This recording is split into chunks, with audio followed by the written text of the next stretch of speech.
मिलकर होली खेलो, मेरे भी रंग डाल लो, मैं तुम्हारा डाल लूंगा, ठीक है। हिंदू मुस्लिम सब होली खेलो। इस साल होली और जुमा एक ही दिन पड़ रहा है। ऐसे में संभल हाई अलर्ट पर है। प्रशासन के सामने दोनों त्योहारों को शांतिपूर्ण तरीके से संपन्न कराने की चुनौती है, जिसके लिए दोनों समुदायों के बड़े बुजुर्गों के साथ शांति बैठकें की जा रही हैं, सुझाव लिए जा रहे हैं, जरूरी निर्देश दिए जा रहे हैं। ऐसी ही एक बैठक में संभल के सीओ अनुज चौधरी के बयान पर सियासत तेज हो गई। साल में 52 जुम्मे होते हैं और होली का एक दिन है। जैसे पूरे साल ईद का इंतजार करते हैं, तो हिंदू पक्ष भी होली का इंतजार करता है पूरे साल में। तो ये बहुत प्यार का त्योहार है, तो ढंग शांति से ये निपटना चाहिए। और जो लोग इसमें उपद्रव पैदा करेंगे तो उनकी बख्शिश नहीं होगी किसी भी हालत में। अनुज चौधरी ने ये वार्निंग उन उपद्रवियों को दी है जो धर्म की आड़ में सौहार्द बिगाड़ने की साजिश रचते हैं। सीओ अनुज चौधरी ने ये वार्निंग सिर्फ मुसलमानों को ही नहीं बल्कि हिंदुओं को भी दी है। अनुज ने साफ कहा है कि अगर कोई रंग से बच रहा है तो जबरन रंग न डाले। लेकिन समाजवादी पार्टी और कट्टरपंथी मौलानाओं ने अनुज के आधे बयान पर सियासत शुरू कर दी है। अनुज अपनी सनातनी छवि और बेबाक बयानों की वजह से सुर्खियों में रहते हैं। शायद यही वजह है कि अनुज सपा और मौलानाओं की आंखों की किरकिरी बने हुए हैं। देखिए, अनूप चौधरी ने तो दंगा ही कराया था। अनूप चौधरी कह रहे थे गोली चलाओ गोली चलाओ। देखा सबने कि नहीं देखा? सबने देखा है। वही सीईओ थे जो हुआ था, तो वो उनसे क्या उम्मीद करोगे? कोई ठीक बात करें? जब कभी व्यवस्था बदलेगी तो ऐसे लोग तो जेलों में रहेंगे। संभल सीओ साहब के लगातार जिस तरह से बयानात आ रहे हैं, उनके मेरा मशवरा ये है कि अब उन्हें नौकरी छोड़ के और जो है वो जब वो राजनीति ही कर रहे हैं तो उन्हें राजनीति में ही आ जाना चाहिए। आज जो नेता और मौलाना अनुज चौधरी को ड्यूटी निभाने की सलाह दे रहे हैं, शायद वो भूल गए कि अगर अनुज जैसे पुलिस वाले 24 नवंबर को मुस्तैद नहीं रहते तो संभल को दंगों की आग में झोंकने की तैयारी हो चुकी थी। सामाजिक सौहार्द बिगाड़ने का प्लान तैयार था।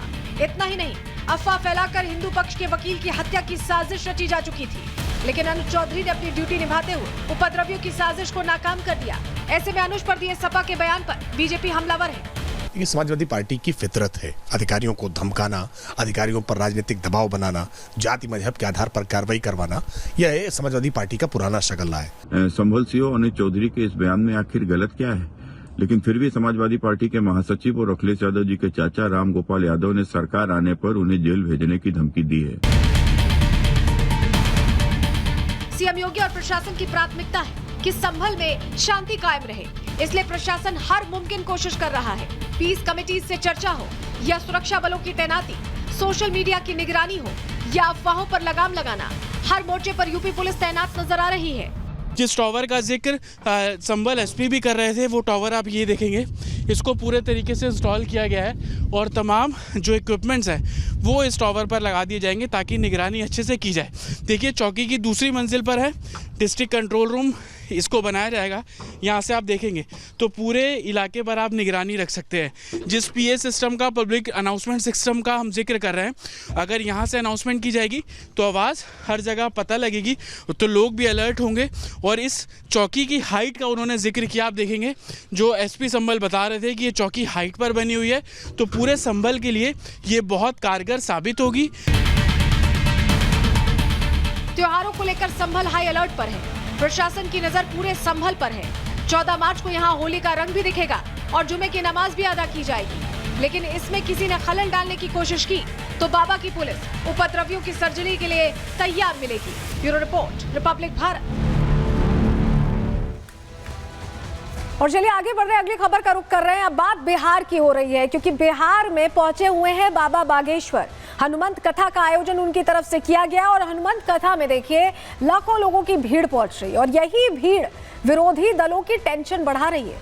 चिंता ये हो गई है कि कहीं ऐसा ना हो कि इस बार का जो चुनाव है, क्योंकि चुनाव सर पर है बिहार में, इस बार का चुनाव कहीं सनातनी एजेंडे पर ना हो जाए और कहीं इसका फायदा एनडीए को ना मिल जाए। सबसे ज्यादा टेंशन में लालू प्रसाद यादव है। विरोधी विरोधियों की टेंशन बढ़ाती है इस भीड़ पर पूरी रिपोर्ट आपको दिखाने जा रहे हैं। चलिए सबसे पहले तस्वीर के जरिए शुरुआत करते हैं, क्योंकि तस्वीर देखना जरूरी है। कैसे हनुमंत कथा में लोगों की भारी भीड़ पहुंच रही है, जरा आपको दिखाते हैं। तस्वीर दीजिएगा, ये देखिए लाखों हिंदुओं की भीड़ बाबा कथा कर रहे हैं, हनुमंत कथा सुना रहे हैं और उनके पहुंचने से ही पारा बढ़ गया है बिहार का।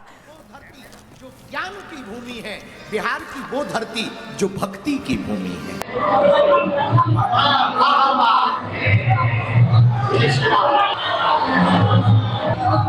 तो बाबा की कथा चल रही है और हिंदू एकजुट हो रहे हैं, और यही एकजुटता टेंशन बढ़ा रही है बाकी पार्टियों के लिए, क्योंकि उन्हें चिंता हो गई कि भीड़ अगर वोटों में तब्दील हुई, सनातनी एकता हुई तो क्या होगा। क्यों ऐसा कह रहे हैं, चलिए समझिए। जानकारी आपके सामने जल्दी से रख रहे हैं। दरअसल बिहार में बाबा बागेश्वर की कथा चल रही है और गोपालगंज में 5 दिन की कथा का आयोजन है।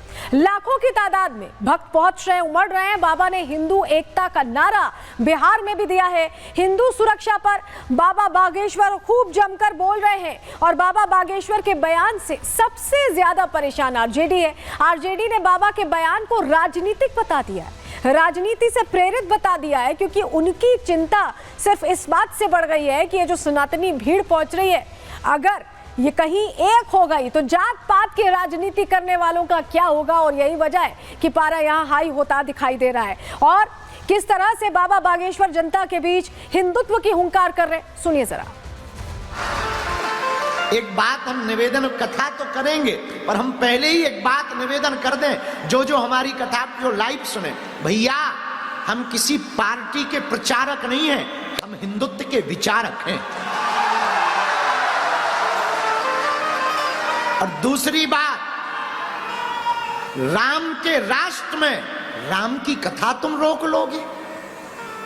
ये राम का देश है, भगवान कृष्ण का देश है। हमारे तन में जब तक प्राण रहेंगे तब तक हम हिंदुओं के लिए जिएंगे और हिंदुओं के लिए मरेंगे। बहुत से लोगों को बिहार आने पे बड़ी आग लगती है। हम देख रहे 2-3 दिन से मीडिया पर बड़े बवाल छाए, बाबा को आने दो, हम घेरेंगे, हम मारेंगे। ठटरी के बरे, नक्कटा, मूसर चंद, हलवा नाथ, अरे घेरेंगे, मारेंगे, क्या तुम्हारे बाप का देश है भैया? देखिए बाबा ने क्या संदेश दिया है, अपनी जो कथाएं उनकी चल रही हैं, हिंदू एकता की वो बात कर रहे हैं। बिहार की धरती से हिंदू राष्ट्र की हुंकार उन्होंने फिर से भर दी है। भारत बाबर का नहीं है, रघुवर का है, ये उन्होंने मंच से कहा है। और घर से बाहर हिंदुत्व के लिए ही निकले हैं, ये भी उन्होंने दोहरा दिया है। पार्टी के प्रचारक नहीं, हिंदू विचारक हैं, ये वो बता चुके हैं मंच से। लेकिन इसके बावजूद विरोधियों की टेंशन कम नहीं हो रही है। किस तरह से अलग अलग रिएक्शंस आ रहे हैं, सुनवा रहे हैं आप। अरे कौन सा बागेश्वर बाबा, शंकराचार्य तो जवाब दे दिया ना अभिमुक्तेश्वर आनंद उनको, जो कह रहे थे कि वहाँ मोक्ष मिलता है, तो मोक्ष क्यों नहीं प्राप्त कर लिया। ये देखिए पाखंडवाद परोसने वाले लोग हैं, नफरती संप्रदायी लोग हैं।